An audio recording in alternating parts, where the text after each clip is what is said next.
Hello everyone, this is lesson 11 part 2. Last time we left off with the idea of scientific notation. Main thing to understand is that when you have a power of 10 with an exponent of 0 or greater than 1, the number that you're dealing with will be a number that is greater than 1. And when you have an exponent that is negative, then the number that you're dealing with is going to be less than 1. So we're going to justify that in our little table of powers of 10 here. And any number in scientific notation is written as a single number with only one digit before the decimal point times some power of 10. So you could see that we wrote the mass of the Earth, really big number, which is greater than 1 in scientific notation, and the power of 10 is positive, and the radius of a proton, which is a really small number, much less than 1, and again a single digit before the decimal point, and then the power of 10 exponent is negative. So if we just understand that concept, there's many ways to think about scientific notation, but I feel the easiest way is just knowing if you have a positive exponent, the number is greater than 1, and a negative exponent, the number is less than 1. So we gave an example. You just simply move the decimal point to a position where there's only one non-zero digit before it, count the number of places, and we did that here, and we counted the number of places. There were 8 places to get to that position where there was just the 7 before the decimal point, and so 7.16 times 10 to the 8th. Okay, so I'm going to write this number down, 0.0000. Let me make sure we get the right number of zeros there. There's 1, 2, 3, 4 zeros after the decimal, and then 1, 4, 3, 2. Okay, so I want to write this in scientific notation, so I'm going to put a little arrow here because I want there to be only one digit before the decimal point in scientific notation. So my numerical portion is 1.432, and then it's always times 10 to the somethingth power. And that power is determined by counting how many places we've moved to get to that position. How many places we've moved the decimal point to get to that position. So using little loops here, 1, 2, 3, 4, and it looks like 5. So because this number is smaller than 1, I know the exponent is negative, so therefore times 10 to the negative 5th power. So to the next pencil problem, you could read the examples on your own. Here we're expanding now, and so this tells me, I'll rewrite the given, 2.71 times 10 to the 5th. This tells me that I have to move the decimal point in the number 2.71 5 places, but because it's a positive exponent, that would mean to the right because the number is bigger than 1. So 1, 2, 3, 4, and 5. Little loops are helpful because you have to use placeholders, as we do in this case. It's like 3 zeros. So 2, 7, 1, 0, 0, 0. We're going to put a comma separating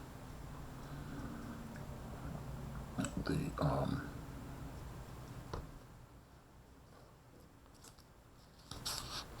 thousands from the hundreds. That's fine. Okay, final concepts are algebraic expressions. We already really dealt with these, but we're going to talk about them using the term polynomial. We can have powers of x, and they are all different. You can only combine like powers. So if you have an x cubed, you can only combine that with another x cubed. Or if we have an x squared, you can only combine that with another x squared. We already dealt with combining x's and constants or on their own.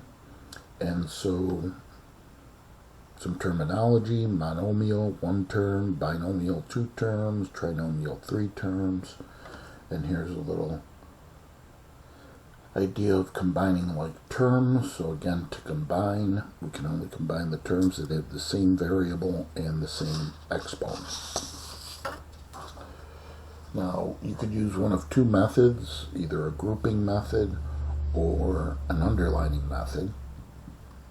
And you could read through the example, and we give both. I'm going to use the underlining method. So I'm going to recopy this problem: minus 3x cubed minus 4x minus 5 plus 2x cubed plus 5x plus 3. And I just want to combine like terms. So the first thing I'm going to do is look for the x cubes. I'm going to underline the x cubes once. So I see a negative 3x cubed, and I look amongst the list, and here's a positive 2x cubed. So to combine, we combine the coefficients. A minus 3 combined with a positive 2 is a minus 1, and we keep that like variable factor. We'll go to the next term now. And the next thing we'd expect to see after cubes or third power is a second power, but there aren't any. So we'll go to the linear terms, or the x terms. There's a negative 4x, here's a positive 5x. Combining a negative 4 and a positive 5, we get positive 1, and make sure you carry along the x. And then maybe underline 3 times, or I'll even go so far as to circle them. The negative 5 and the positive 3 combine to get negative 2. Now the ones aren't necessary, so this could have just been written as minus x cubed plus x minus 2. These ones are understood as coefficients. Okay, so if we have to add polynomials, we'll see things in parentheses, and to remove the parentheses, recall the distributive property. But I want to point out in this example, notice how we introduced a 1 in front of this set of parentheses and then distributed it, and it really didn't change anything. And then we combined like terms like the previous example. So, and we introduced a 1 here as well. Make sure I note that. Okay, so we'll rewrite the problem.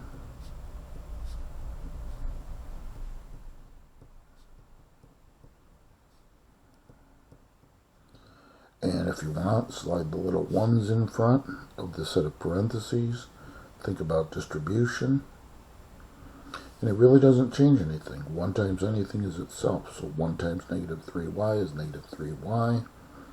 1 times positive 8 is positive 8. That stops the distribution, the closure of the parentheses, that is. Distribute this negative 1, or this 1, that is, to each of these 3 terms. And 1 times minus y squared is minus y squared. 1 times 6y positive is positive 6y. And 1 times negative 11 is negative 11. And now I can combine like terms. You always want to try to proceed in the highest order of power first. And, oh, I recopied this wrong. This was negative 3y squared, so make note of that. Let me slide that squared in there. Apologize for that. To make that correction, you always want to proceed with the highest power first, so the squareds in this case. So combining the coefficients, minus 3, this is understood to be a minus 1, so minus 4, carry along the y squared. Next thing I expect to see is a y term, y to the first, that is. Here it is, that's the only one, so just recopy, plus 6y, and then the constant terms. A positive 8 and a negative 11 combined to give negative 3. So sliding those 1s in there and thinking about it as the distributive property is helpful, because when you get to subtraction, that's the exact thing we want to do. Again, read the example on your own Here's the 1 and the negative 1 now that slid in there to help you think of subtraction. So, I'm going to recopy the problem.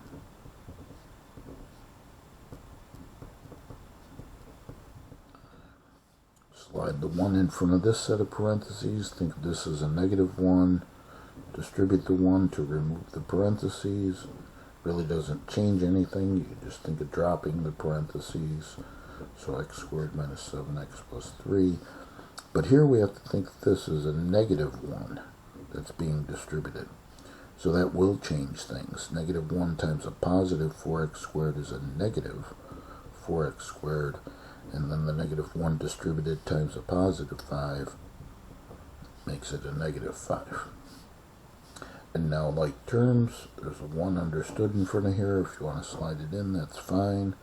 Combined with the negative 4x squared gives us negative 3x squared. See the x terms, the only one is the negative 7x, so just recopy that. And then these constant terms combine to give negative 2. Okay, so that's pretty much the end of the course. So hopefully you enjoyed it. And there we go. Now you could see that without the blur. And I wish you the best of luck in this course and in all your future academic endeavors.